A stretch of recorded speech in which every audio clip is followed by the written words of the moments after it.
In this example, I'm trying to write a power series for this rational expression by comparing it to the geometric series.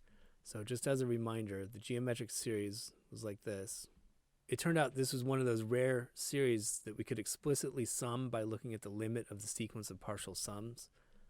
And it came out to a over 1 minus r,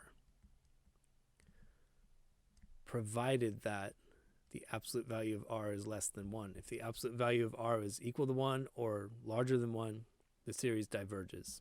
So all we're doing here is just matching up the pieces of our rational expression to the pieces in that sum, and then we're going to plug into the series and we'll have an infinite series for this rational expression.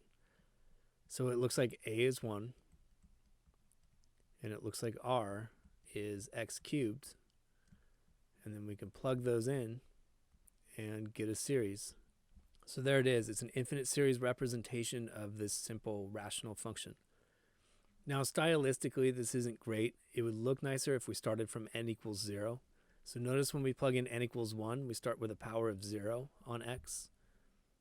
I'm going to shift my starting point to start from n equals 0, and it will simplify what's going on in this thing. So just to verify that that was legal, plug in the first n, and I get x to the third to the 0, just like I did before.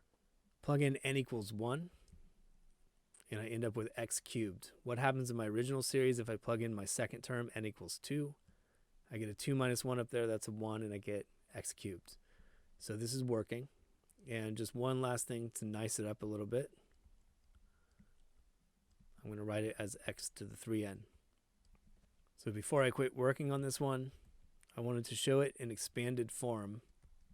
So 1 over 1 minus x cubed is equal to 1 plus, I'm just plugging in the numbers now, plus x cubed plus x to the 6th plus x to the 9th, and so on and so on. Kind of an odd way of representing that simple rational function. And we know this is a valid representation provided that the absolute value of r is less than 1, so the absolute value of x cubed is less than 1, which is the same as saying that the absolute value of x itself is less than 1.